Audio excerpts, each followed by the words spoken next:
Exactement, une vingtaine de minutes avant de voir apparaître sur le terrain, sur cette pelouse du stade de Paderborn, les 25 joueurs normalement de cette équipe de France. C'est aussi à ça que sert cet entraînement ouvert 15 minutes aux médias, à nous, journalistes, suiveurs de l'équipe de France, à faire le décompte, vérifier que tout le monde est là, disponible pour ce rendez-vous qui arrive effectivement dans 2 jours. C'est le 2e entraînement consécutif qui se déroulera principalement à huis clos. Il y en aura même un 3e demain, ce qui signifie une volonté nette de la part du staff de cette équipe de France de se resserrer et de pouvoir travailler très probablement tactiquement dans la perspective de ce 8e de finale qui arrive. Il y avait le retour des joueurs devant la presse également ce matin, ça a fait partie de l'actualité du jour avec 2 excellentes conférences de presse, celle d'Eduardo Camavinga et celle d'Ibrahima Konaté, qui symbolise un peu malgré lui cette équipe de France au sein de laquelle certains joueurs traîneraient peut-être un peu des pieds vu leur statut de titulaire potentiel affaibli par le début de compétition. Ibrahima Konaté, qui était titulaire, on s'en souvient, tout au long de la campagne de qualification, a rassuré tout le monde. Tout va bien à l'intérieur de ce groupe France. C'est toujours la même bande de potes. Lorsque je vois les entraînements, l'intensité qu'on met et le groupe au quotidien lorsqu'on mange lors des dîners et tout, je vois pas de problème et je pense que tout le monde est prêt et je pense que les gens ils ont conscience de la chance qu'ils ont d'être là aujourd'hui parmi des centaines de personnes qui n'ont pas été sélectionnées. Nous, on l'a été. Donc, faut être ensemble, faut être déterminé et au final, si on gagne cette compétition, croyez-moi que tout le monde sera heureux. Donc, même s'il y a cette déception de ne pas avoir autant de temps de jeu et tout le monde est heureux. C'est juste qu'on est des compétiteurs tous en tant que nous sommes et on veut tous plus.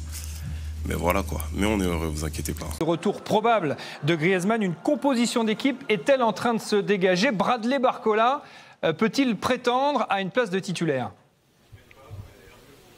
Alors, c'est une hypothèse qui est tout à fait envisageable, hein. Thomas, en l'état actuel des choses, ce que l'on peut dire, c'est que la présence d'Antoine Griezmann, plutôt probable dans le 11 face aux Belges, va redessiner le schéma tactique de l'équipe de France. 2 possibilités, soit le 4-2-3-1, où il retrouverait sa place habituelle finalement en soutien d'un unique attaquant qui pourrait être Marcus Thuram par exemple, ou Kylian Mbappé, avec un Bradley Barcola qui viendrait ainsi disputer une place de titulaire à Ousmane Dembélé ou potentiellement sur le côté gauche. L'autre possibilité qui est en train d'émerger, nos confrères de l'équipe l'ont évoqué il y a quelques minutes, je sais que certains ont l'intuition d'un schéma comme celui-ci, c'est un 4-4-2 losange avec Antoine Griezmann derrière 2 attaquants. Alors ce pourrait être Marcus Thuram qui n'a pas démérité lors de ses 2 premiers matchs de l'Euro aux côtés de Kylian Mbappé. Ce pourrait être aussi, pourquoi pas, un Bradley Barcola associé à son coéquipier en club cette saison au Paris Saint-Germain, Kylian Mbappé. Ce sont des hypothèses de travail pour Didier Deschamps. On peut imaginer que la séance du jour, même si on est à 2 jours du coup d'envoi du match face à la Belgique, généralement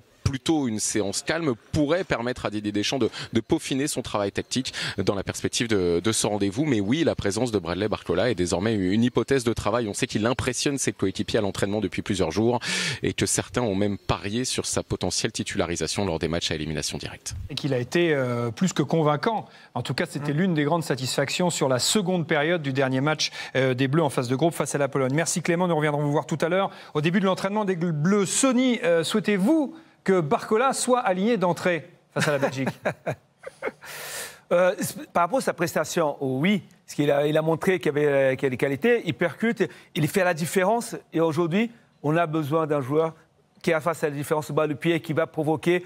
Oui, si ça peut libérer un peu ce Mbappé, de ne pas aller trop sur son côté-là et de laisser lui à le faire sa différence, oui, parce que c'est un joueur qui est imprévisible, qui peut amener Dembélé d'un côté, lui de l'autre, qui fasse la différence sur les côtés. Exactement, sur les images d'Alexandre Carré, vous devinez Antoine Griezmann présent avec 23 de ses coéquipiers sur cette pelouse de Paderborn, donc à 2 jours maintenant du coup d'envoi de ce 8e de finale face à la Belgique. 23 coéquipiers plus Antoine Griezmann, ça signifie que les Bleus ne sont pas au complet. Ibrahima Konaté est un petit peu plus loin, en train de tourner les jambes sur un vélo d'appartement, signe qu'il n'est pas en forme optimale pour attaquer ce 8e de finale. Il est de toute façon prévu comme étant remplaçant dans le 11 de Didier Deschamps.